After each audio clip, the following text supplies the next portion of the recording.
live, que faz parte da série de lives que está sendo promovida pela Associação Brasileira de Enfermagem, Seção Rio Grande do Sul, dentre as comemorações pela passagem dos 70 anos da Seção Rio Grande do Sul, que acontecerá em setembro. Então, até lá, nós teremos lives em todas as segundas-feiras. Então, agora eu chamo a Thaline para dar sequência à live de hoje. Boa noite oficialmente. Boa noite, a Thaline. todos os participantes. Eu sou Thaline Bavaresco, docente de enfermagem em Caxias do Sul, atualmente vice-coordenadora da CONSIST-RS, que é a Comissão Permanente de Sistematização da Assistência de Enfermagem. E é um prazer estar moderando esta live da BEM-RS em comemoração ao seu aniversário. Hoje, a temática é oriunda das nossas discussões na CONSIST, que é o processo de enfermagem na pandemia de Covid-19, repensando as práticas de cuidado ao paciente adulto crítico, que irá trazer experiências e reflexões importantes para a atuação do enfermeiro. No decorrer da live, eu vou pedir que as manifestações sejam feitas pelo chat e, ao final, iremos abrir para o debate. Eu gostaria imensamente de agradecer as nossas convidadas de hoje, a Isis Marques Severo, que é doutora em enfermagem. Eu que agradeço. Pela URGS, da residência integrada multiprofissional em saúde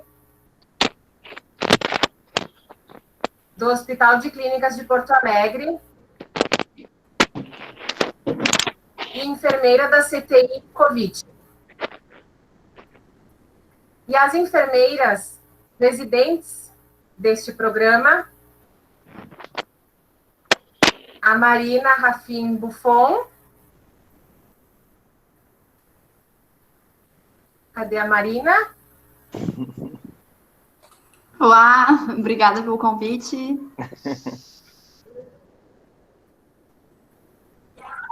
E a Vanessa Frigueto Olá, boa Bonatti. noite, obrigada pelo convite.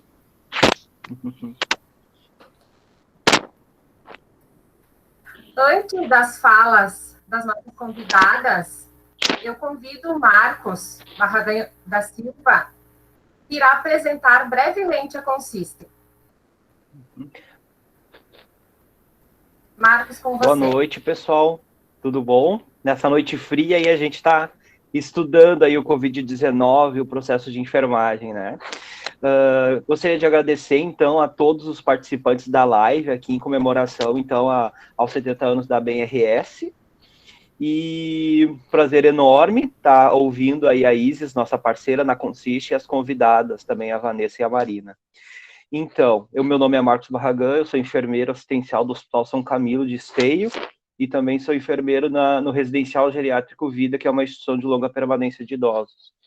Atualmente eu estou na coordenação da CONSIST, RS, em parceria com a Thaline e demais membros, né? E coube a nós, então, organizar essa live aqui nessa comemoração.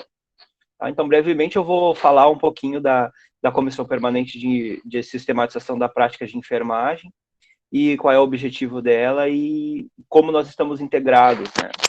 Então, a CONSIST, né, a Comissão Permanente de Sistematização da Prática de Enfermagem, é um órgão estatutário de assessoria e consultoria da BEM, vinculada à diretoria de Centro de Práticas Profissionais.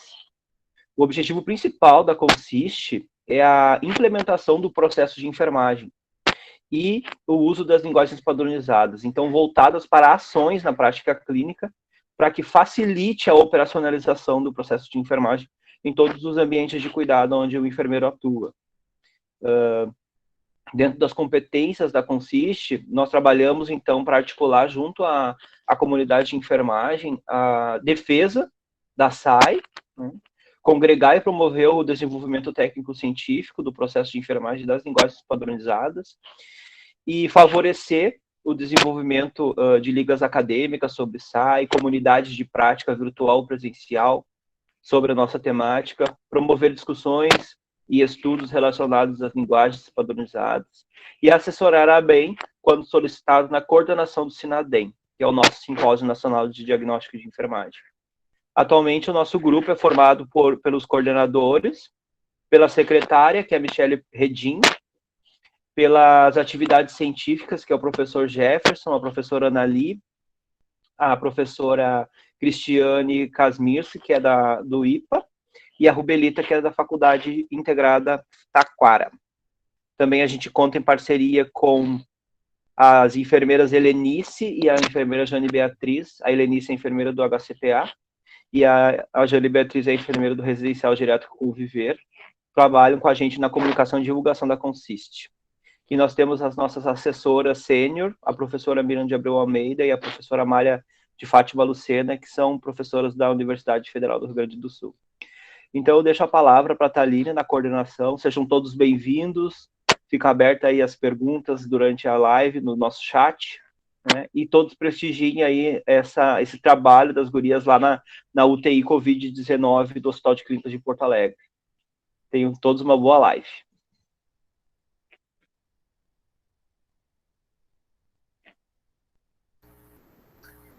Obrigada, Marcos. Dando sequência, nesse momento, então, eu passo a palavra para as nossas convidadas, na qual a Isis vai fazer a primeira explanação, e, na sequência, a Marina e a Vanessa. Enquanto elas compartilham a apresentação, mais uma vez, nós gostaríamos muito de agradecer a disponibilidade de vocês.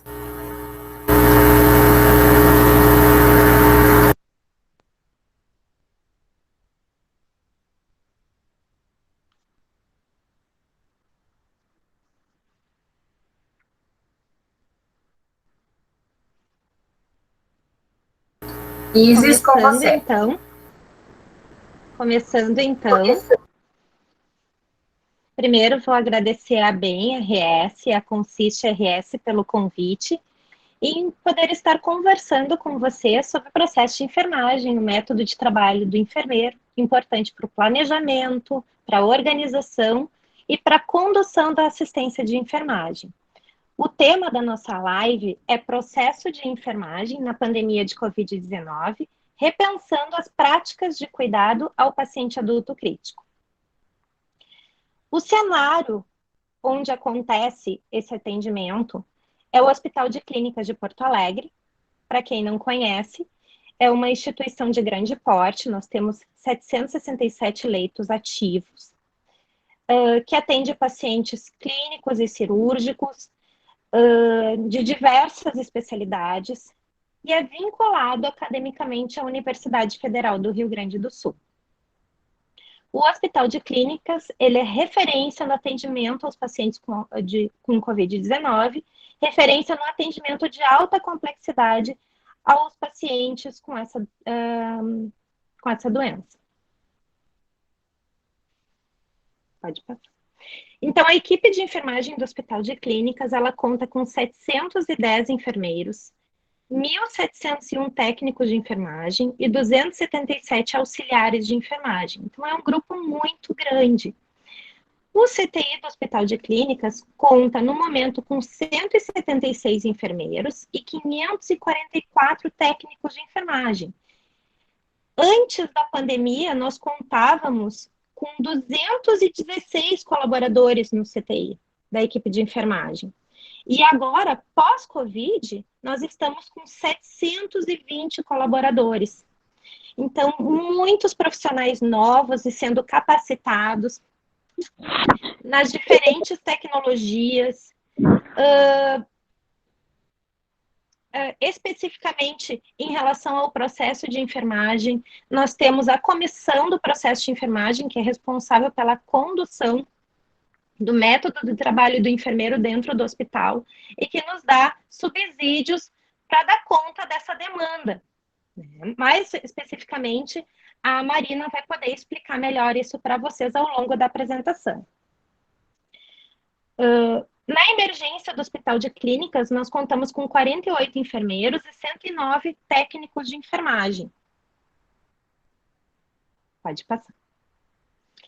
A coordenação do serviço de enfermagem e terapia intensiva é realizado por professoras da Escola de Enfermagem da URGS.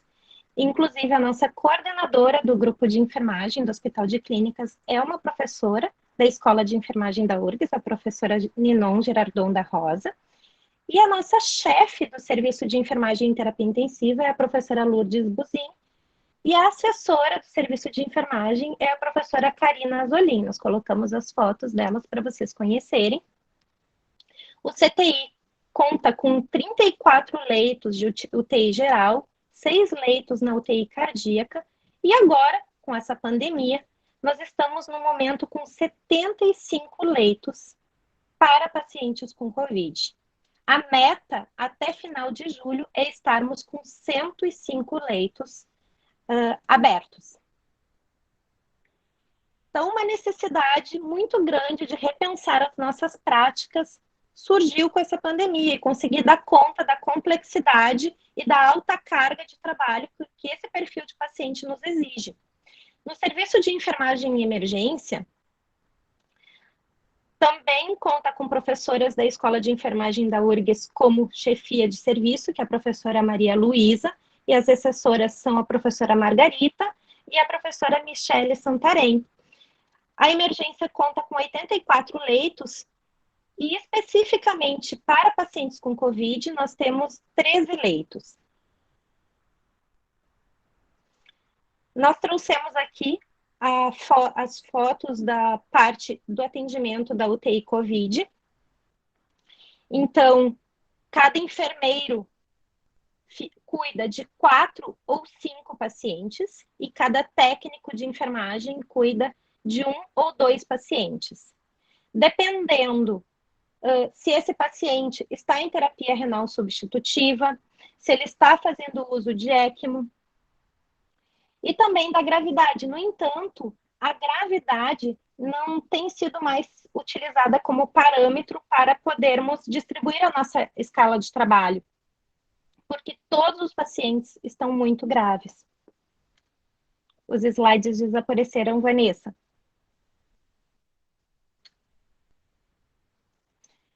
Então, vou esperar ela tentar colocar novamente. Então, desde o início da pandemia, onde nós atendemos o nosso primeiro paciente, nós atendemos 348 pacientes, desses 160 confirmados com um diagnóstico de Covid-19.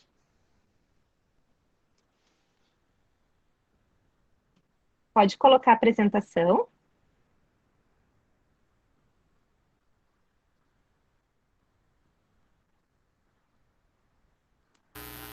Está conseguindo ver isso?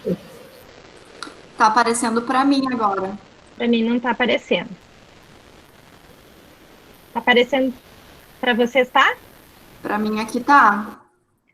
Sim. Sim, está aparecendo. Sim. Sim. Tá Peraí. Tá aparecendo para mim também, Isis. Bom, para mim não está aparecendo, mas eu vou aprendendo. Estamos aprendendo uma tecnologia. Mas o que eu quero dizer para vocês? Então, diante desse cenário, com um paciente muito grave, né, com uma alta carga de trabalho para nós, da enfermagem, para a equipe multidisciplinar como um todo, nós tivemos que refazer nossos processos, refazer fluxos e revisar o nosso processo de enfermagem de forma a otimizar a nossa assistência. Então, a Marina vai dar continuidade para vocês depois na apresentação, mas existe um hot site no hospital, que eu acho que deve estar aparecendo para vocês aí agora, com informações transparentes de quantos casos nós estamos atendendo de pacientes com Covid-19 no momento. Hoje nós tínhamos 100 pacientes com diagnóstico confirmado, sendo atendidos no hospital, No CTI, 63 com diagnóstico confirmado e 4 pacientes com suspeita. Agora a Marina vai seguir falando para vocês de como estamos realizando o nosso processo de enfermagem, então, nesse cenário de pandemia.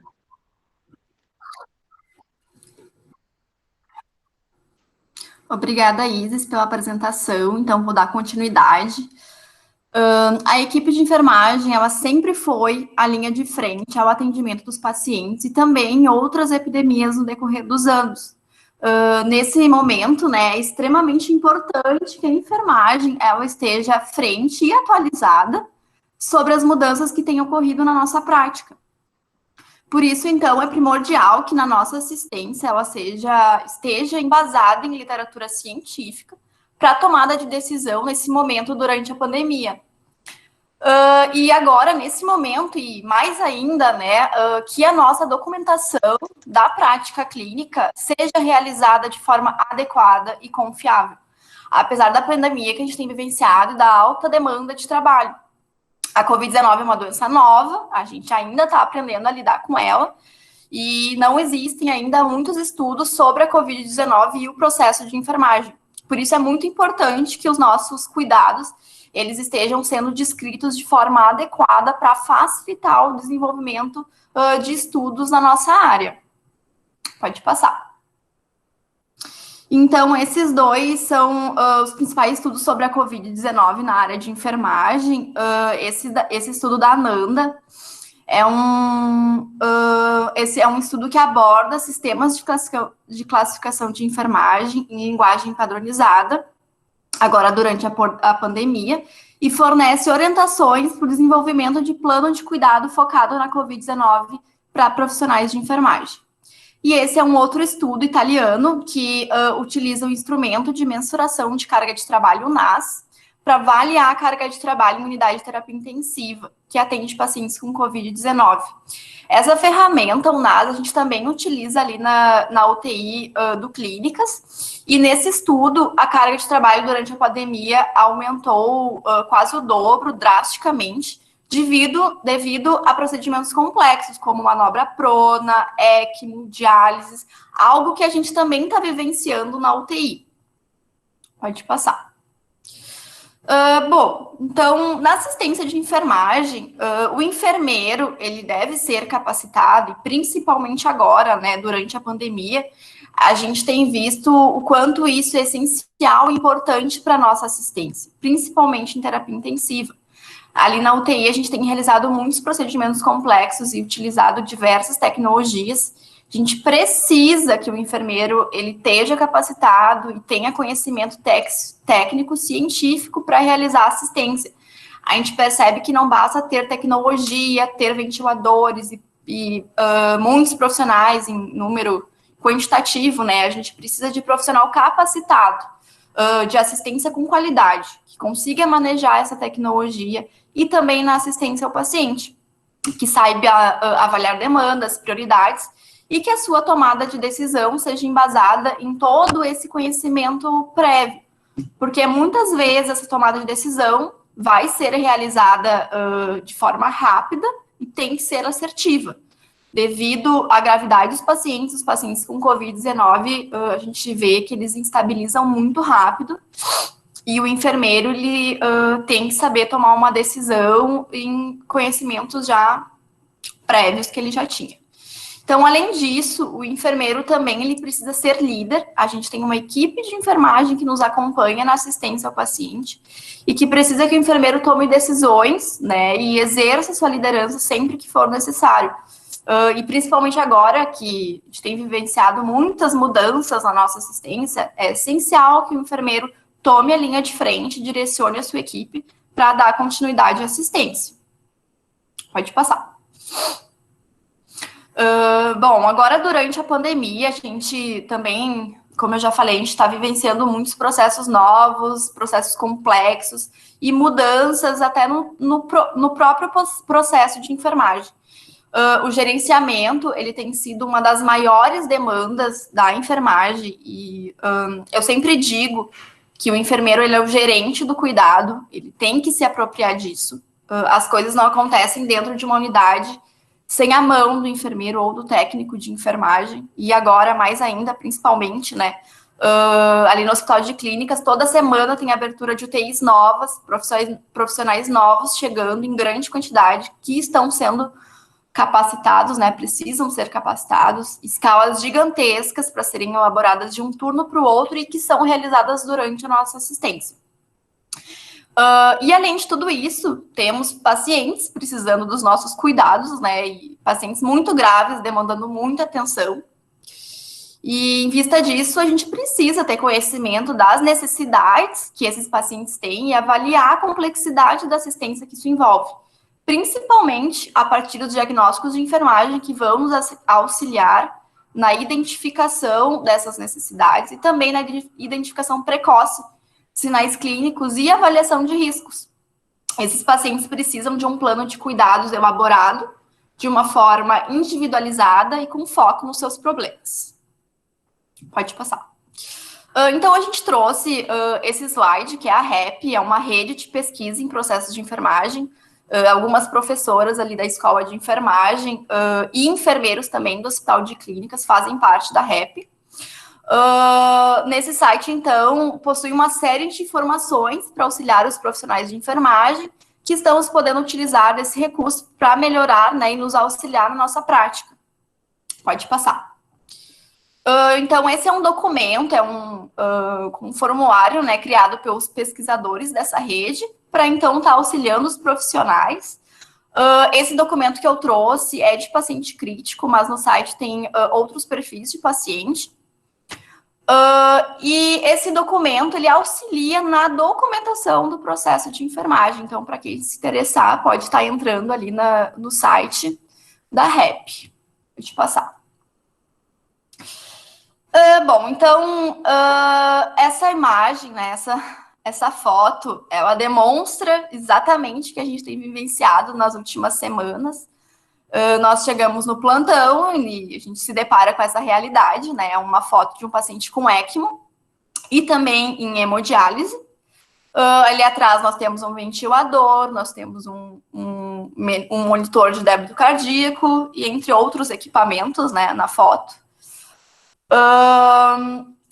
E além disso, né, nesse mesmo dia da foto, a gente tinha um outro paciente em ECMO, né, na verdade, na mesma unidade, a gente tinha outro paciente em ECMO e mais outros 2 pacientes sendo pronados no mesmo turno.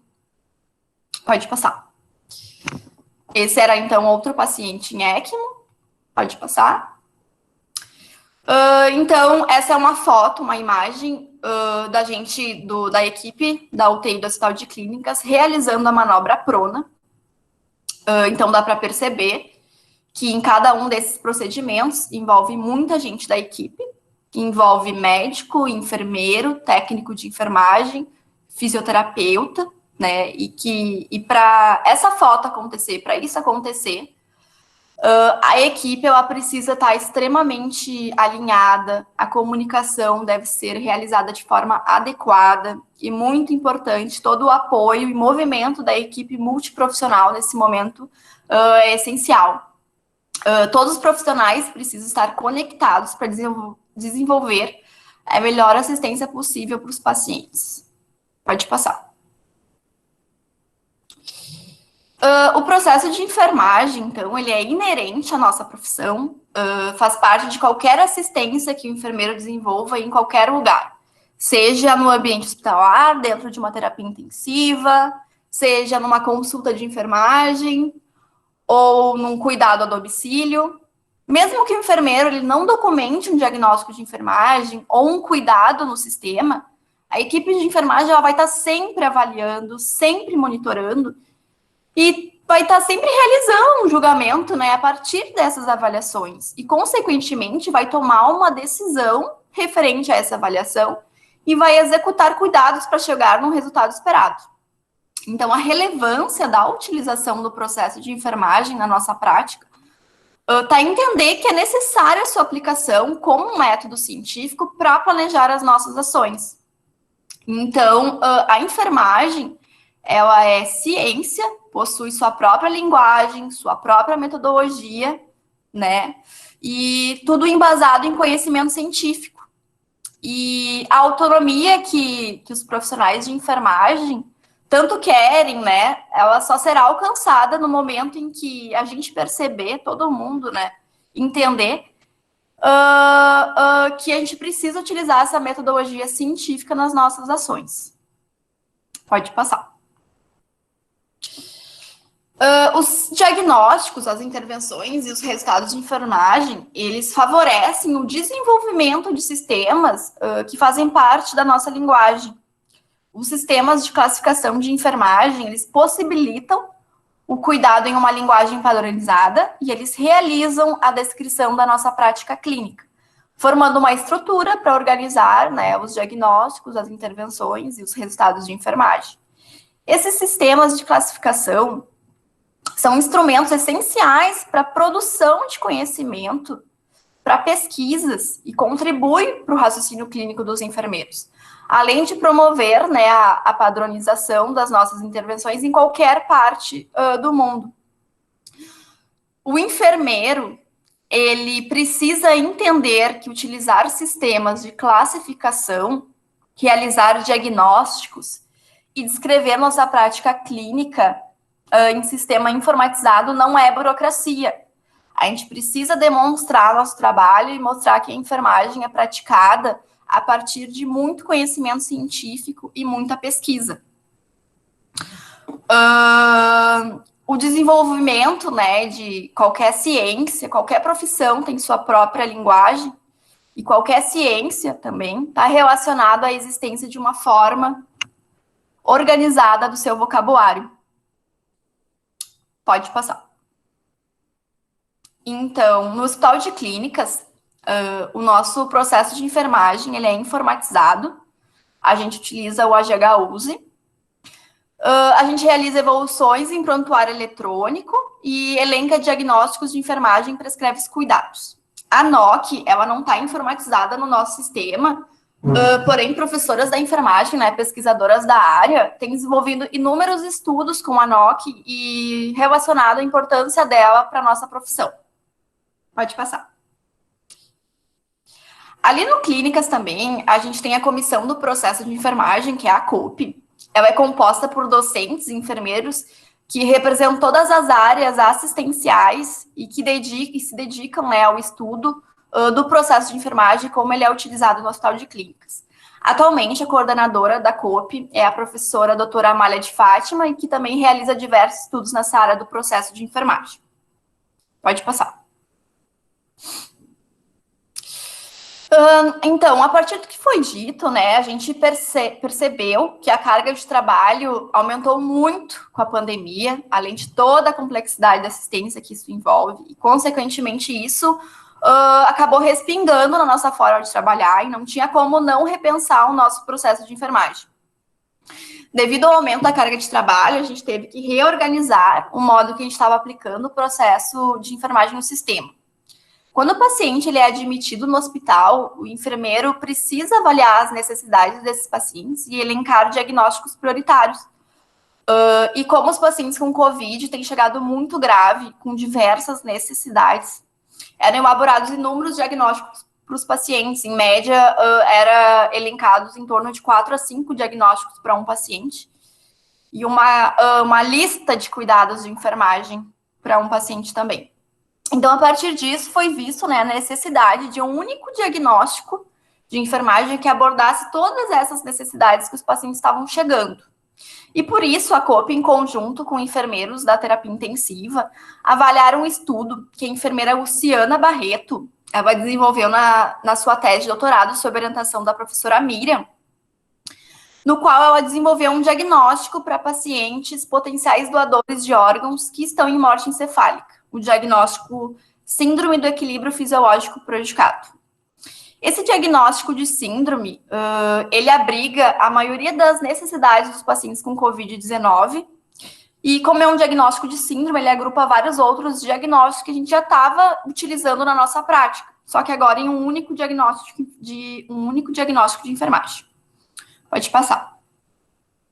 Esse diagnóstico, então, foi para o nosso sistema. Agora os enfermeiros estão podendo abrir esse diagnóstico para pacientes com Covid-19 ou que chegam como suspeitos, né? Pode passar. E aqui eu trouxe um exemplo, né? Não são todos os cuidados que a gente prescreve para os nossos pacientes, mas é um exemplo de alguns cuidados de enfermagem focados na assistência aos pacientes com Covid-19. Que poderão agora ser prescritos pelos enfermeiros, então, durante a sua assistência. Pode passar. E também, além disso, né, a nossa anamnese, quando o paciente é admitido no hospital, o enfermeiro ele faz uma anamnese, também foi simplificada para esse momento de pandemia. As áreas que estão internando agora pacientes com Covid estão com essa anamnese simplificada, que antes a gente tinha 17 abas, e a gente ia clicar em cada aba, né, para escrever uma parte. E agora, essa anamnese ela foi simplificada para 7 abas, de uma maneira mais simples. E eu acredito que não é o momento da gente abrir mão da qualidade, né, que a gente aplica o processo de enfermagem aqui no Clínicas, que foi construído e conquistado ao longo dos anos, né, como justificativa à carga de trabalho. Por isso, foi preciso repensar e reorganizar, né, o nosso modo de fazer. Então, a COP reduziu, né, esses itens para facilitar o nosso processo, sem perder a nossa qualidade. Pode passar. A gente também teve algumas mudanças na nossa prática, como a troca do filtro, quando o paciente está em ventilação mecânica.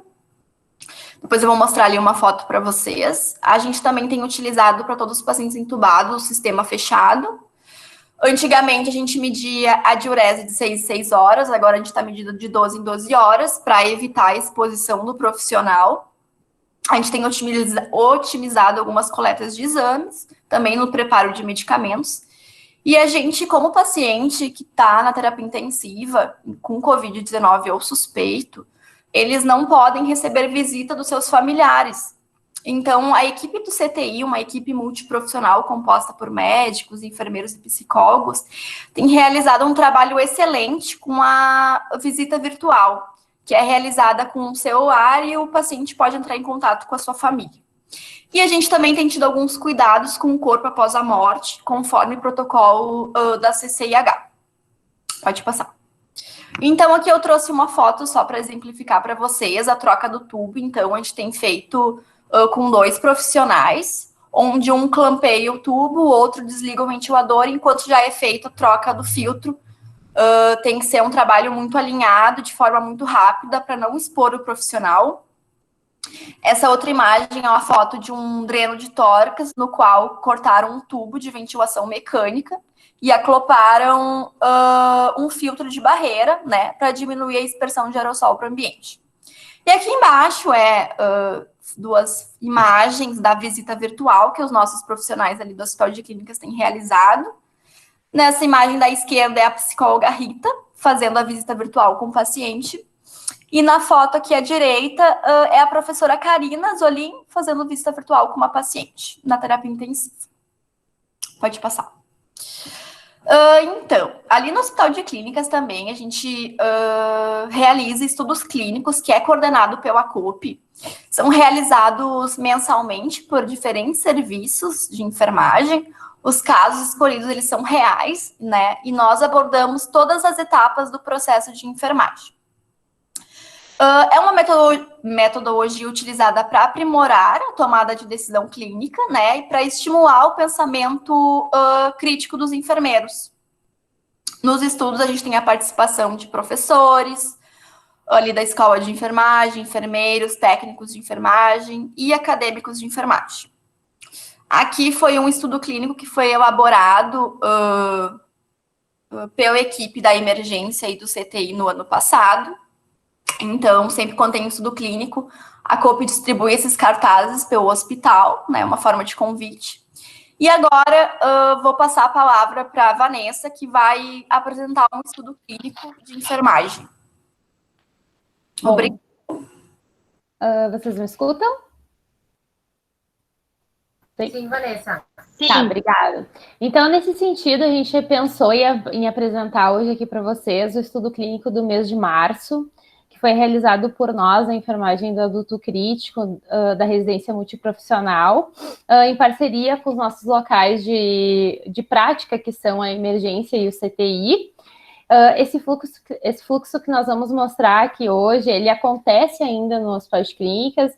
Entretanto, em função, infelizmente, né, do avanço da pandemia, hoje muitos pacientes eles já chegam na emergência com o diagnóstico de Covid-19 positivo, e eles estão em situações diversas, situações mais graves.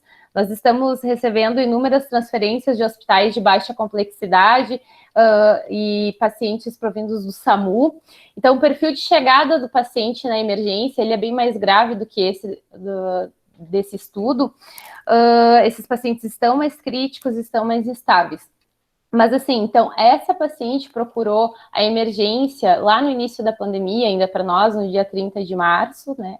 Na época, ela fechava todos os critérios para caso suspeito de Covid.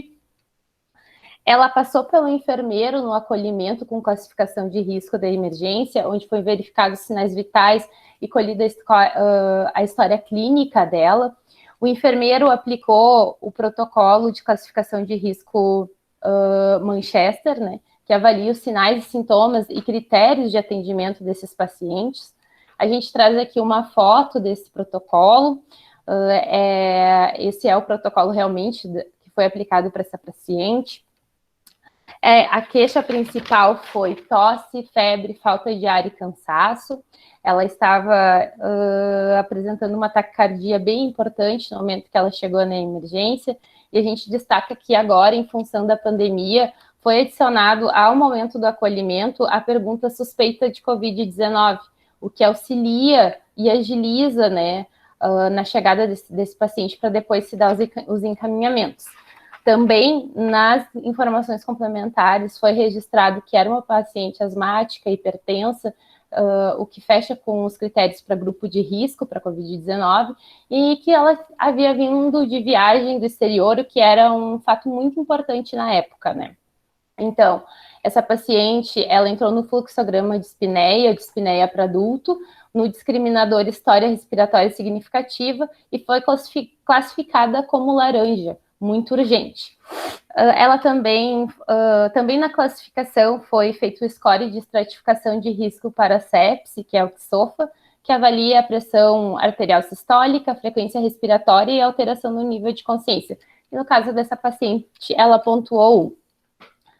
Então, diante desses critérios, a paciente ela foi encaminhada para consulta médica, ainda no ambulatório, na emergência COVID.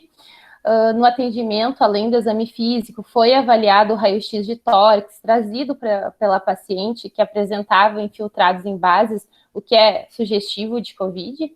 Então, nesse sentido, ela passou pela coleta de amostra respiratória para pesquisa de SARS-CoV-2 por meio do swab nasal oral e foi internada dentro do serviço de emergência na unidade de COVID-19, onde ela recebeu os primeiros cuidados de enfermagem. Logo na chegada na emergência, ela apresentava um lactato de 0,7, um PCR de 82 e apresentava uma hipoxemia importante, já com PO2 de 68. Então, assim, recapitulando, no dia 30 de março, essa paciente chegou no serviço de emergência do Hospital de Clínicas, coletou PCR, que é para pesquisa de vírus respiratórios coronavírus. Após 12 horas no serviço de emergência, ela foi transferida para a unidade de internação COVID dentro do Hospital de Clínicas com o score MIUS-2. A gente destaca que o MIUS ele é uma escala de alerta precoce modificada que tem como finalidade a identificação de risco de deterioração clínica do paciente crítico.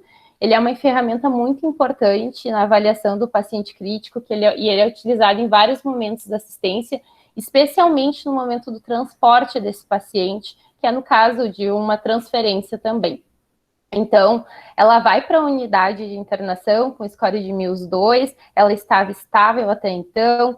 Já na internação, no outro dia, no dia 31 de março, é confirmado o diagnóstico de Covid-19, e a gente pode observar à esquerda da tela a tomografia de tórax desse dia, que mostra as opacidades em vidro fosco bilaterais, né, imagem clássica do COVID, ela permaneceu na unidade de internação por mais 3 dias, até que no dia 3 de abril ela apresentou uma piora do padrão ventilatório e teve que ser transferida para a UTI COVID das Policlínicas.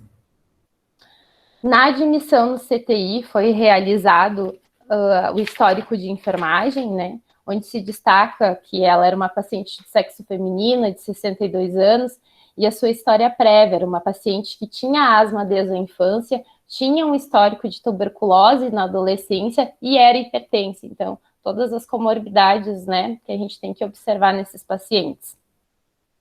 Em relação ao exame físico, no momento que ela chegou no CTI, a gente pode destacar que ela estava lúcida, orientada, ainda se comunicava, relatava uma cefaleia importante, estava taquipneica, ventilando com máscara de Hudson a 10 litros por minuto, se mantinha hipertensa, as extremidades aquecidas, porém cianótica, com um tempo de enchimento capilar maior de 3 segundos, os pulsos com amplitude fraca, né? Ou seja, ela tinha inúmeros sinais já de má perfusão periférica. Estava febril, as mucosas desidratadas, hipocoradas, turgor cutâneo diminuído, pontuando 20 na escala de Braden, então não tinha nenhuma lesão de pressão, e a SAC não foi calculada porque ela estava internada em área de risco, sendo que no CT, a unidade de terapia intensiva ela é uma unidade de risco, então todos os cuidados em relação ao risco de quedas são aplicados a todos os pacientes. E a SAC, ela é uma escala de risco de quedas para pacientes clínicos, cirúrgicos internados, ela é aplicada em todo o hospital de clínicas e foi desenvolvida pela nossa preceptora, enfermeira Isis, depois a gente pode conversar um pouquinho mais sobre ela. Essa paciente, ela foi considerada com limitações para o autocuidado em função dessa dispneia importante e em função por não ter acompanhante, né, durante a internação do CTI. Como a Marina bem mencionou, em função, né, da segurança do paciente e da família, as visitas agora estão sendo realizadas somente por meios online, né, e a gente destaca que isso só é possível graças à equipe multiprofissional.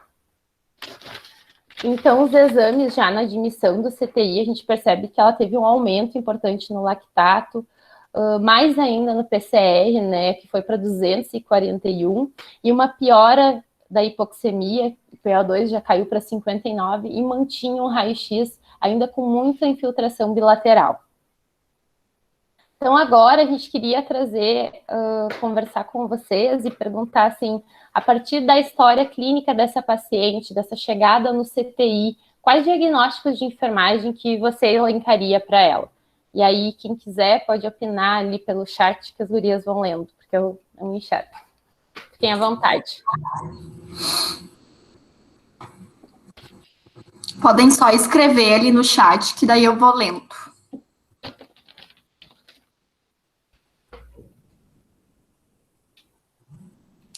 O Marcos falou padrão respiratório ineficaz. Falaram troca de gases prejudicada.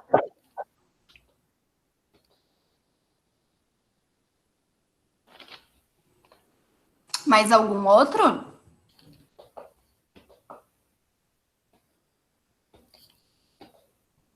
Tá, vou continuar. Então, bom, assim, dentre os diagnósticos que a gente imagina, né, quais destes seriam prioritários para essa paciente, né? Porque a gente sempre tem que fazer esse pensamento. Então, assim, o nosso grupo, a partir da avaliação dessa paciente, o nosso grupo considerou como prioritário, né, naquele momento da chegada do CTI, a troca de gases prejudicada relacionada à mudança na membrana alvéolo-capilar, que é o excesso ou déficit na oxigenação e ou eliminação de dióxido de carbono na membrana alvéolo-capilar, e o risco de choque relacionado à infecção, que é a suscetibilidade a fluxo sanguíneo inadequado para os tecidos do corpo, que pode levar à disfunção celular, que ameaça a vida, que pode comprometer a saúde. A gente sabe que no momento da admissão na UTI, ela estava hipertensa, né? Entretanto, o diagnóstico foi estabelecido porque os demais sinais clínicos da paciente, como o tempo de enchimento capilar, esses outros sinais clínicos indicavam, né, essa hipoperfusão e esse risco de choque. Então, nesse sentido, a gente elencou cuidados de enfermagem a partir desses diagnósticos. Esses foram realmente os cuidados de enfermagem prescritos para essa paciente. Não vou ler todos aqui, mas trago para explanar. A partir deles é que a gente consegue justificar os cuidados e priorizar, né, as nossas ações durante a assistência. E em relação, né, e diante de tudo isso, assim, os resultados que foram avaliados para essa paciente foi estado respiratório, troca gasosa e a perfusão tissular celular. São resultados avaliados, né, o estado respiratório, troca gasosa pela PA2, pela PCO2, o pH e a saturação. A perfusão tissular celular é avaliada através da pressão arterial sistólica, a pressão arterial diastólica e os pulsos periféricos. E a nossa paciente, ela mostrou melhora em todos esses resultados, como a gente vai conseguir ver melhor agora. Então, assim, após 35 dias de internação hospitalar, sendo que desses foram 26 na UTI e 21 dias em ventilação mecânica, né? No dia 5 de maio, felizmente, a nossa paciente, ela recebeu alta. Então, a gente teve bons resultados realmente, a gente pode avaliar bons resultados na nossa NOC. E a gente quer encerrar fazendo uma reflexão, né, sobre o processo de enfermagem na assistência ao paciente crítico. Ele é essencial, é fundamental na prática, porque as atividades são inúmeras, complexas, envolvem diversas tecnologias. Ele é uma ferramenta na tomada de decisão, no desenvolvimento do pensamento crítico, no momento de determinação de prioridades e intervenções. É a partir dele que a gente consegue sistematizar as ações, organizar o nosso trabalho, né, de forma eficiente e validar, né, a qualidade desses cuidados e gerenciar o cuidado planejando assistência. Sobretudo, ele fornece segurança ao profissional no momento da sua assistência, oportuniza que o cuidado ele seja feito de forma holística, né, abrangendo todas as necessidades do paciente, e mesmo em situações críticas, como agora que a gente está vivendo em meio a uma pandemia, que as intervenções, elas contemplam todos os aspectos da vida humana, que eu acho que essa é a nossa base, né, enquanto profissionais enfermeiros. A gente queria agradecer os colaboradores do estudo, que foi a professora Fafá, que é a coordenadora do COP, o enfermeiro Fabiano, que é o nosso preceptor de emergência, a enfermeira Luciana, que também é do COP, enfermeira da UTI, e a enfermeira Isis, que é a nossa preceptora do CTI. Obrigada, bem, a Consiste pelo convite e a Isis pela extensão do convite. É um privilégio poder estar aqui hoje. Obrigada.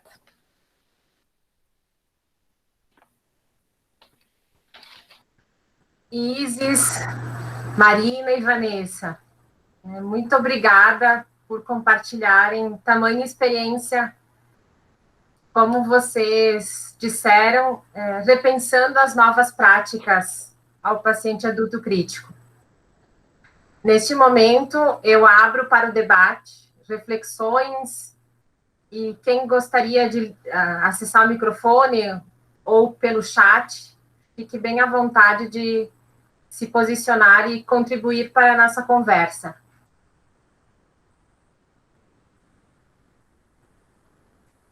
Alguém gostaria de se inscrever? Taline, eu tenho uma fala para fazer sobre a apresentação. Em primeiro lugar, eu gostaria de parabenizar imensamente a Marina, a Vanessa, pela apresentação brilhante e a prática assistencial que elas estão construindo na UTI Covid do Clínicas, em parceria com todos os enfermeiros do hospital e a nossa super best enfermeira Isis. E, assim, não há palavras para agradecer a apresentação de vocês aqui na nossa Consiste, né, a colaboração multidisciplinar também nesse cuidado, né, a gente não pode esquecer dos nossos outros colegas também que cuidam desses pacientes e colaboram para inclusive, qualificar o nosso raciocínio clínico e o pensamento crítico para cuidar de um paciente tão grave assim que é o Covid-19. Né? Eu tenho uma pergunta para a Vanessa, né, que apresentou o estudo de caso, sobre o diagnóstico risco de choque, né, que elas elencaram, se existe algum protocolo de cuidado nas prescrições de enfermagem que são específicos para o risco de choque no Covid-19. Marina, eu acredito que não, tu pode me ajudar? Não, na verdade, no sistema ali do Clínicas, cada diagnóstico, quando a gente elenca um diagnóstico de enfermagem, aparece uma lista de cuidados referente a esse diagnóstico. Atualmente, a gente tem o diagnóstico, é o da Luciana Barreto, de síndrome, que é o diagnóstico para o paciente com Covid-19 ou suspeita. Aí sim, quando tu elenca esse diagnóstico, a gente tem uma lista de cuidados focados para o paciente com Covid-19. Ah, sim. Uhum. Tá certo. Então, muito obrigado, era essa dúvida que eu tinha. Meninas, seguindo aqui no chat uma ordem, a Marta pediu a gentileza de poder compartilhar, mas lembrando que a live fica gravada, mas também se as meninas se dispuserem de compartilhar algum material, especialmente os artigos, acho que elas não se importam com relação à publicação. Compartilhamos. Isso. Podemos compartilhar o material da live também.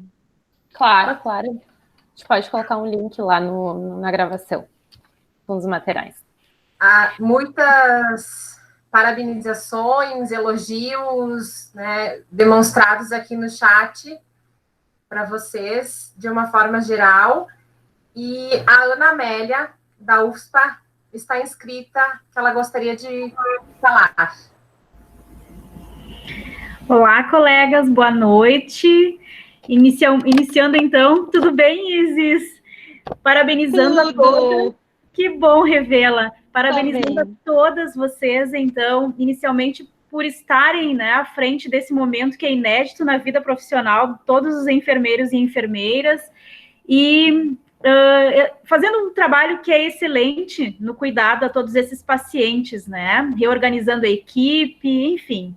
O caso clínico é muito interessante, eu particularmente gosto muito desse tema, porque eu trabalho com o ensino na área do pensamento crítico, na área do processo de enfermagem, e é um tema que eu gosto muito de desenvolver.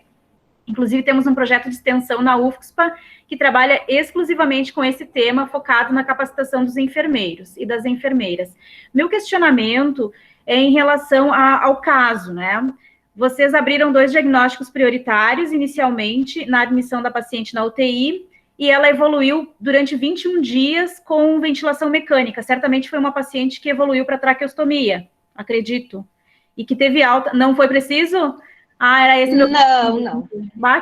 Que bom. Foi estubada e já está... Foi estubada, está em casa. Que bom. Ficou super bem. Que maravilha, porque o meu questionamento seria se vocês, ao fecharem esse diagnóstico de troca de gases prejudicada, depois provavelmente de ventilação mecânica prejudicada, se vocês abriram algum outro relacionado a padrão respiratório ineficaz, mas certamente não foi preciso, então. Ela evoluiu para a unidade num estado bem melhor do seu padrão respiratório, com certeza, né? E a minha segunda... E a minha segunda pergunta é em relação a esse diagnóstico que a Luciana Barreto desenvolveu. Ele será publicado no próximo livro, provavelmente. Eu não lembro dele no livro anterior da Nanda. A Lu deve estar conosco agora na live, mas ela enviou para a Nanda, então, a submissão do diagnóstico. Eles sugeriram alterações. Sim. E ela está fazendo as alterações para reenviar. Tá certo. Cara, essas eram as minhas dúvidas, e esse diagnóstico, com certeza, ele vai contribuir certamente, né, para esta situação e provavelmente para outras que virão. Todas estão de parabéns, então, né, por estarem à frente desse momento e por estarem realizando uma assistência com muita qualidade e conhecimento. Parabéns, então, colegas. Obrigada. Novos elogios, parabéns. Até a Júlia traz que ela faz parte da equipe HCPA e hoje também tiveram um paciente com alta após ter uma internação muito grave. E isso melhora, né? E demonstra a prática que está sendo desenvolvida e que vocês puderam apresentar. Meninas, eu gostaria de perguntar algo mais individual, no sentido de que qual é a sensação de estar na linha de frente e se alguma de vocês vivenciou algo parecido com o que os pacientes estão vivendo nesse momento.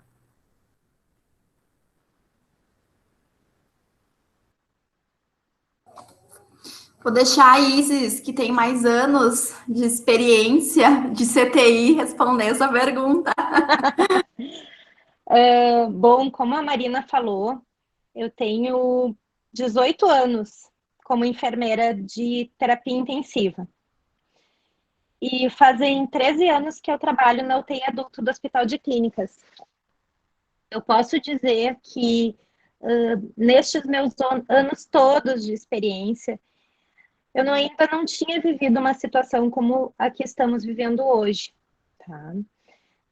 Com pacientes tão demandantes, com uma carga também pesada em termos de saúde mental, porque o tempo todo a gente tem que estar pensando muito o que a gente vai fazer para otimizar as nossas ações.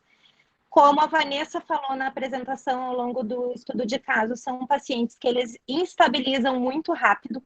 Então, também a necessidade da gente estar sempre com o nosso raciocínio clínico bem avançado e muitas vezes prevendo até complicações, né, riscos para o paciente.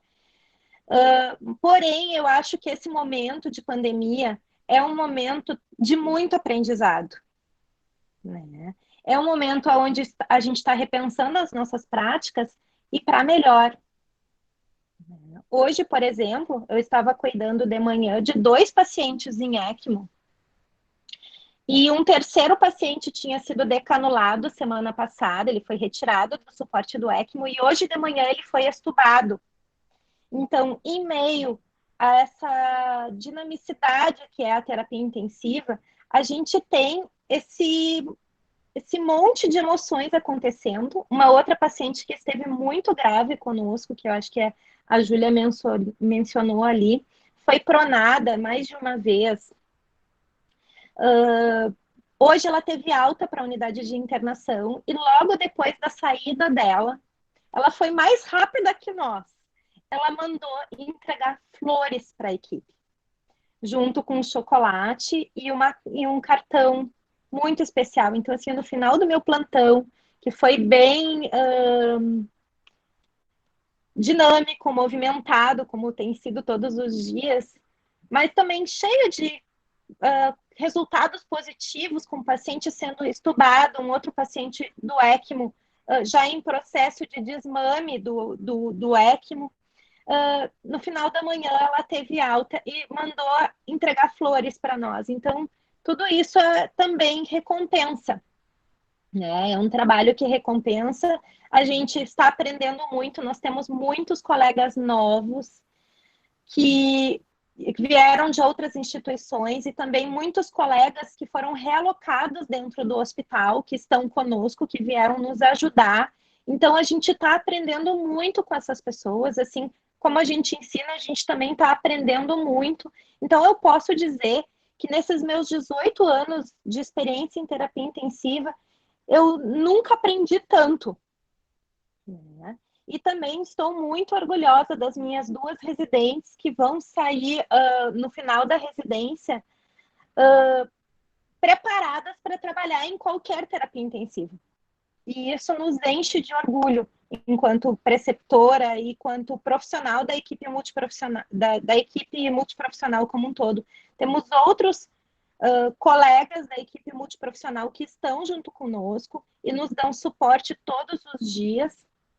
E a gente tem que valorizar isso, porque a gente, da equipe de enfermagem, a gente não trabalha sozinho e os nossos resultados só são positivos muito e principalmente pela contribuição da equipe multiprofissional. Então, posso dizer assim, ó, que tem sido um trabalho recompensador. Eu sou R1, então a minha vivência foi mais emergência. Eu acho que é bem desafiador chegar na residência, né, logo em março e já enfrentando uma pandemia. A minha sorte é que eu conhecia um pouco da casa já, mas a gente vivencia, por exemplo, muito medo dos profissionais, principalmente no início, assim, todos os dias as pessoas vão trabalhar com muita insegurança. Eu acho que a gente destaca, assim, a importância de o enfermeiro que está lá na triagem e é o pessoal que está lá na frente triando esses pacientes quando esses pacientes chegavam para distinguir os sintomas. E agora começam as épocas de inverno, isso se torna mais desafiante ainda, porque já é uma época de quadros respiratórios, né? Então, isso me desperta muito essa questão da expertise do enfermeiro que está lá na linha de frente, da equipe toda que está lá na linha de frente. O sentimento em geral, principalmente agora que a gente não tem mais, nem todos os pacientes têm os sintomas clássicos, é de que a gente não sabe mais, a gente trata todos os pacientes como risco agora, né? Então, isso acaba deixando o ambiente de trabalho um pouco mais pesado, assim. Mas eu acho que tem essa contrapartida, assim, eu acho que tem ganhos inúmeros, assim, eu acho que o trabalho em equipe, multi, é fantástico, a gente só consegue porque a gente está todo mundo junto. Acho que essa comunicação entre os diversos setores do hospital, ela é essencial, assim, e pelo menos a gente, assim, na residência consegue se sentir muito acolhido, especialmente os nossos preceptores, mas a casa, assim, nos acolhe muito e, enfim, acho que é uma experiência única, assim, esperamos que passe logo, que a gente consiga voltar um pouco à normalidade, né? Muito bem. Não, eu ia falar que eu faço as minhas palavras a da Vanessa e da Isis, né? Eu sou residente, eu sou R2, e agora o R2 a gente passa a maior parte do tempo na terapia intensiva, então, na verdade, eu como residente nunca imaginei que eu ia estar passando por uma pandemia, né? Ainda mais na terapia intensiva, então o processo de aprendizado está sendo muito intenso, mas como a Isis falou também, é muito gratificante. Então, no fim do plantão, tudo faz muito sentido, assim. A gente passa perrengue no plantão, sai cansada, mas as coisas que a gente faz, a gente sabe por que a gente está fazendo e as coisas fazem muito sentido. Então, eu só posso dizer que está sendo tudo muito intenso, aprendizado gigantesco. Gostaria de agradecer pela minha preceptora Isis, né, pela parceria de todas as manhãs. Muito obrigada. Eu que agradeço. Eu vou seguir aqui nos questionamentos. Eu vou utilizar o questionamento da Maria Cristina, que também parabeniza vocês pela explanação, e ela questiona ou gostaria de saber como é a prevenção de lesão por pressão nos pacientes, já que eles permanecem maior parte do tempo em prona. Quais são as práticas que vocês estão utilizando para isso? Queres que eu fale ou tu fala, Marina, depois de pronar 2 numa manhã? Pode falar. Então, nós temos um protocolo no hospital, um checklist de segurança da manobra prona. Tem um artigo também publicado com esse checklist, com enfermeiros do hospital. E nós, antes de realizar a manobra prona, nós seguimos esse checklist. Entre os cuidados realizados pré-manobra, nós colocamos hidrocoloides, né, ou filme transparentes protetores da pele, em regiões por pressão, que seriam, a gente coloca na face, no tórax, nas inguinais bilaterais, nos joelhos. E o paciente que permanece em prona, ele, segundo o protocolo, ele fica, se ele já responder a manobra na primeira hora, ele vai ficar de 16 a 20 horas pronado, né? Então, a gente faz alívio dos pontos de pressão desse paciente e fazemos a mudança da posição da cabeça, da posição nadador, a cada 4 horas. Antes, nos pacientes não COVID, nós fazíamos a mudança da posição da cabeça e do braço a cada 2 horas. Porém, agora, como essa mudança da posição da cabeça e dos braços também é um momento onde tem risco de eventos adversos, por exemplo, a extubação do paciente, ou simplesmente a desconexão do ventilador do tubo, onde poderia dispersar aerosol para a equipe. Então, para a segurança, a gente faz essa mudança de 4 em 4 horas. Então, depois do paciente supinado, então, na manobra supina, nós fazemos toda uma avaliação de como está a lesão, como está a pele desse paciente, né? E identificamos se esse paciente fez lesão por pressão. Se ele fez, essas lesões são notificadas e a gente faz um acompanhamento. E tem um grupo no hospital que é responsável por toda a capacitação da equipe da manobra prona.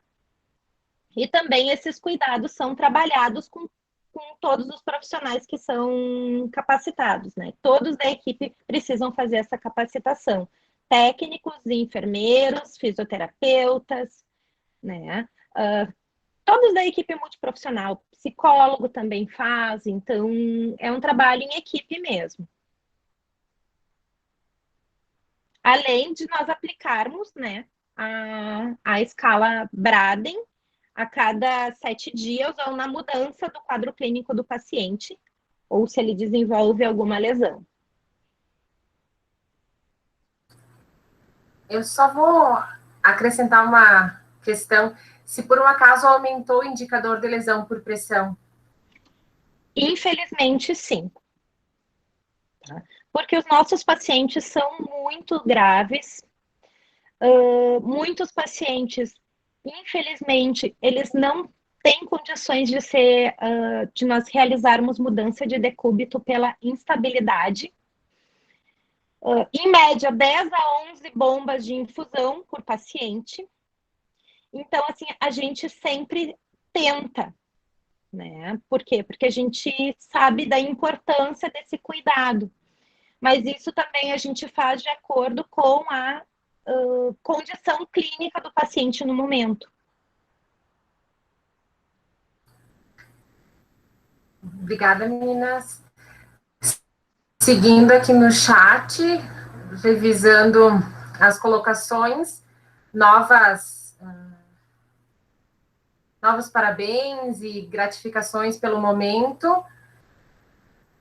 E o Marcos Barragan se colocou na fila para um questionamento.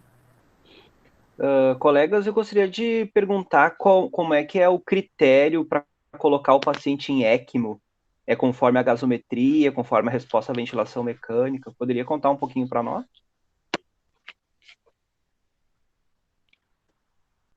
Querem que eu fale? Fala, Marina.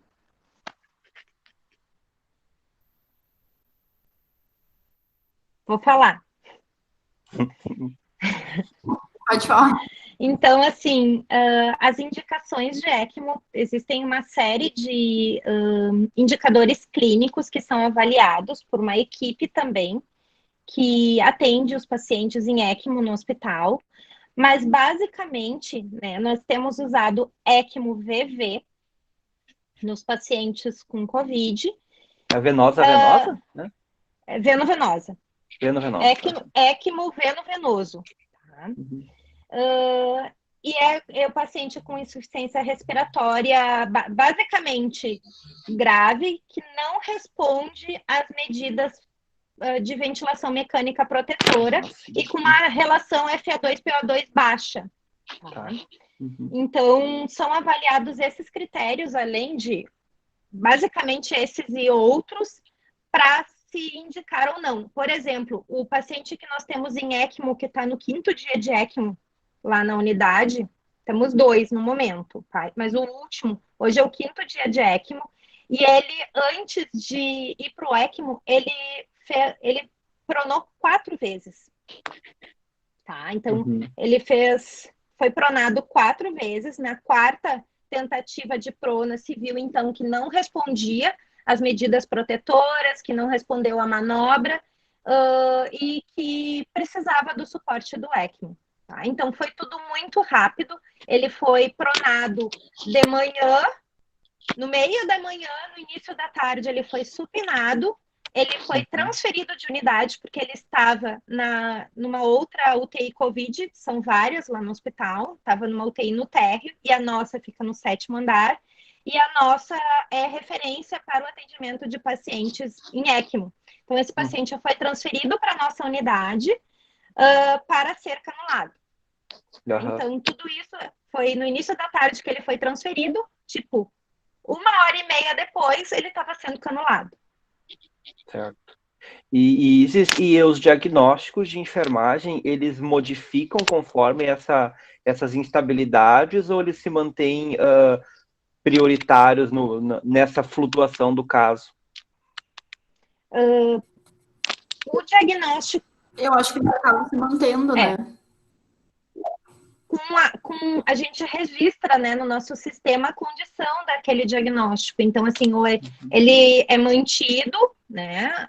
Quando ele é incluído, então incluído, ou ele é mantido, ou ele pode ser piorado também. Claro, né? claro. No caso, quando o paciente piora das trocas gasosas, a gente coloca e piora da oxigenação como um todo, daí tem diversos indicadores que a gente avalia no paciente.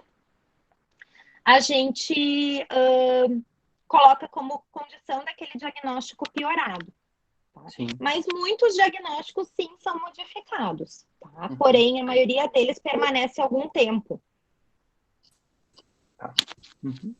Obrigado. E também, Marcos, principalmente aqueles pacientes que chegam no UTI, eles não estão intubados, né? Eles ainda estão com um padrão respiratório ineficaz, né? Uma troca de gases prejudicada, mas eles ainda não estão intubados. Mas como eles instabilizam muito rápido, de uma hora para outra, no momento da admissão, eles não estão intubados, eles não estão com risco de lesão por pressão, eles não estão com déficit no autocuidado naquele momento. Mas depois, às vezes, quando eles estabilizam, tem necessidade de intubação traqueal, aí realmente tem que mudar daí os diagnósticos, daí entra a ventilação prejudicada, risco de lesão por pressão, e entre outros, né? Risco de lesão de córnea, né? Então, assim, muitos pacientes já chegam entubados e num quadro bem grave. Sim. E, Isis, assim, ó, esse fluxo dos pacientes tem acontecido dos pacientes estarem na área de emergência não Covid e eles se tornarem depois suspeitos e seguirem o fluxo do Covid?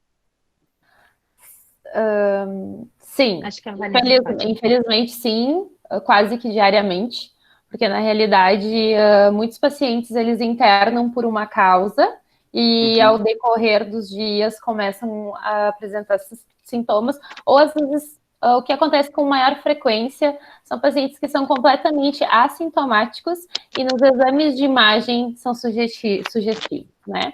Hoje de manhã aconteceu um paciente que entrou totalmente assintomático no raio-x infiltrado bilateral, muito sugestivo. Então, é isso que a gente tem enfrentado todos os dias, assim, né? A gente sabe como a pandemia já está numa situação de transmissão coletiva, né? E muitos pacientes serão assintomáticos, isso acontece bastante. Sim, tá certo. E aí, muito obrigado. Reforçando, né, que as gurias falaram, uma semana para cá, mais ou menos, a gente tem notado muita essa instabilidade dos pacientes, né? Eles chegam e rapidamente eles precisam ser entubados, assim, ficam, às vezes, menos de 1 hora na emergência, aí precisa ser entubado e aí faz o fluxo, né, vai para UTI, mas assim, eles estão vindo bem piores. Certo. Tá bom, então muito obrigado. Tem um questionamento sobre o NAS da Rafaela. Ela gostaria de saber o quanto o NAS aumenta comparado ao paciente de UTI adulto usual e como vocês têm se organizado no dimensionamento para dar conta dessa demanda. Quer que eu responda, Marina, ou tu responde? Pode responder. Tá. Até naquele estudo que a Marina apresentou, que é sobre NAS em pacientes com Covid, ele traz uma média de 89, tá? Nós temos visto que a nossa média está acima de 100, tá? Porque são pacientes que realmente estão demandando muito da equipe de enfermagem e da equipe multidisciplinar como um todo, tá? Então, tem muitas demandas. O NAS está alto, a gente ainda não usa o NAS para dimensionamento de pessoal, para dar conta dessa demanda, até respondendo a pergunta da colega ali no chat. Mas a gente faz algumas avaliações assim do perfil do paciente no momento. Se o paciente está em terapia renal substitutiva, esse paciente ele precisa ficar com um técnico de enfermagem exclusivo, tá? Seja terapia intermitente ou terapia contínua. O paciente em ECMO precisa ficar com um técnico de enfermagem exclusivo e com um enfermeiro também, mas, por exemplo, hoje nós tínhamos 2 pacientes em ECMO, fica um enfermeiro para os 2 pacientes, eles estão na mesma unidade, o que também facilita a organização do nosso processo de trabalho, mas é um trabalho conjunto. Hoje pela manhã eu estava junto com uma outra colega, a Júlia, e a gente trabalhou conjuntamente nesses 2 pacientes que estão fazendo uso de ECMO. E não paramos a manhã toda. É muito demandante. Fora isso, nós temos os pacientes que estão em terapia renal substitutiva. A gente tem as nossas lideranças, as nossas chefias, elas são muito parceiras e procuraram organizar a distribuição da equipe de enfermagem de forma a sempre deixar um enfermeiro mais experiente no sentido de estar há mais tempo dentro da instituição e conhecer os fluxos e os processos de trabalho dentro do hospital, e também ser treinado em terapia renal substitutiva, porque cerca de 50%, entre 40% a 50%, em torno de 40% dos nossos pacientes estão em terapia dialítica. Então, a gente faz essa avaliação, tá? O paciente que está em prona não significa que ele vai ficar com um técnico de enfermagem exclusivo, né? Por quê? Porque todos os nossos pacientes estão muito graves. O enfermeiro fica com 4 ou 5 pacientes. E no caso de ECMO, hoje, por exemplo, estava com 2 pacientes com ECMO, mas também na parceria da minha colega Júlia, que a gente trabalhou em conjunto a manhã toda. A Michelle está inscrita. Oi, gurias, tudo bom? Oi. Então, primeiramente, eu queria parabenizar vocês. É um grande, assim, orgulho ver as 2 residentes, né, Isis? Eu acho que um crescimento, assim, importantíssimo, né? Uhum. Nós que conhecemos elas como acadêmicas, né? E eu queria reforçar, assim, todo esse trabalho que a gente está tendo ali, emergência e CTI, foi essa live, eu acho que veio a calhar, assim, todo o esforço que nós, profissionais da enfermagem, estamos vivenciando, assim, nesse momento da pandemia. Mas e dizer, assim, que o quanto o estudo clínico é importante dentro da vida de um enfermeiro, né? Tanto o raciocínio clínico lá na ponta, na emergência, na linha de frente, né, dentro da classificação de risco, que a gente utiliza o sistema de Manchester, como o segmento do cuidado lá dentro da CTI. Então, sempre a gente consegue tomar as nossas decisões avaliando o paciente ali em cima da queixa clínica dele. Isso é ótimo, isso eu acho que valoriza o profissional enfermeiro sempre, tanto na linha de frente quanto lá em cima, na CTI. Né? E assim, mais uma vez, gurias, parabéns, vocês são o meu orgulho, as 2 que estão ali, e a Isis, uma excelente enfermeira, eu sempre te admirei, assim, e agora mais ainda, né? Tu aí que está nas mídias, né? Parabéns mesmo, eu acho que tu representa muito bem o CTI, né? E juntamente com as residentes aí, a Vanessa, então, sem palavras, assim, ela é a Marina. Parabéns, gurias, excelente live. Obrigada. Obrigada, Michele, colaborações. Vamos para as 3 últimas perguntas em função do nosso horário, porque com certeza teríamos a noite toda para ficar discutindo sobre esta temática. Ô, Thaline, Então, olha só, Thaline, quem sabe a gente marca uma live número 2, conforme a evolução da Covid-19.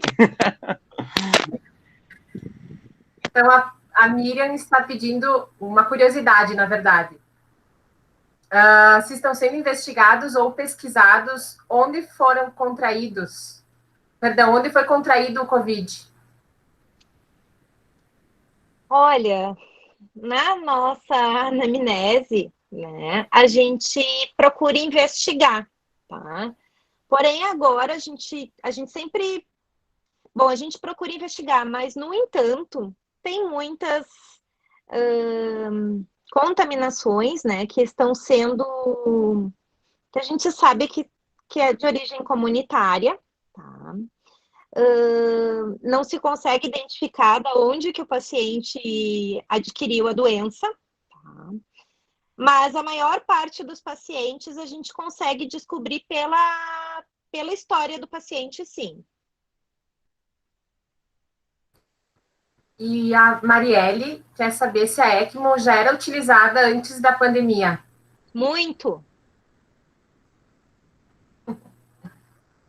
E a Helenice, como vocês organizam o processo de enfermagem em relação à prescrição e evolução desses pacientes? Se vocês estão dividindo por turnos.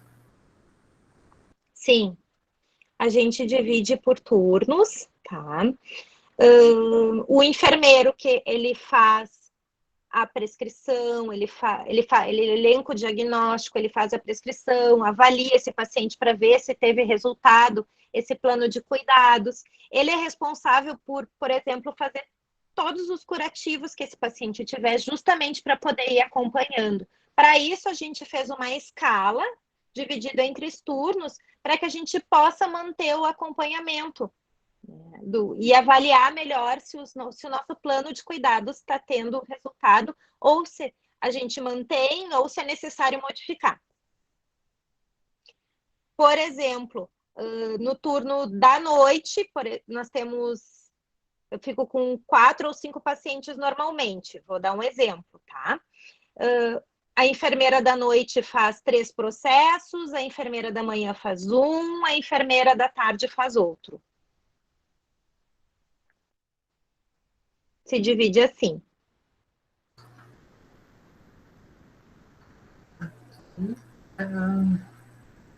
A Miriam até reescreve que é orgulho de vocês por terem sido alunas dela e hoje são verdadeiros mestres. Uhum. A professora Terezinha antes coloca sobre a importância do processo de enfermagem na gestão do cuidado efetivo do paciente, a prof. Terezinha Valduga. Uhum. A prof. que está presente, a Margarita, também parabeniza por compartilharem de forma tão competente o trabalho desenvolvido. A prof. Ninon parabeniza e agradece a dedicação e resiliência das equipes que estão na linha de frente, cuidando de forma muito competente, com qualidade e segurança dos pacientes com Covid. E a Marielle também coloca que é uma realidade, às vezes, distante de algumas instituições. Se não temos mais colocações no nosso chat, obedecendo uma questão de horário, eu gostaria de finalizar o quanto eu fico orgulhosa de ter vivenciado esse momento com vocês, quando nós pensamos na live que a Consiste poderia organizar o processo de enfermagem, é o que nos vem em mente, porque é o método de trabalho, e a ABEM RS nos dá essa oportunidade de discutir ferramentas do enfermeiro.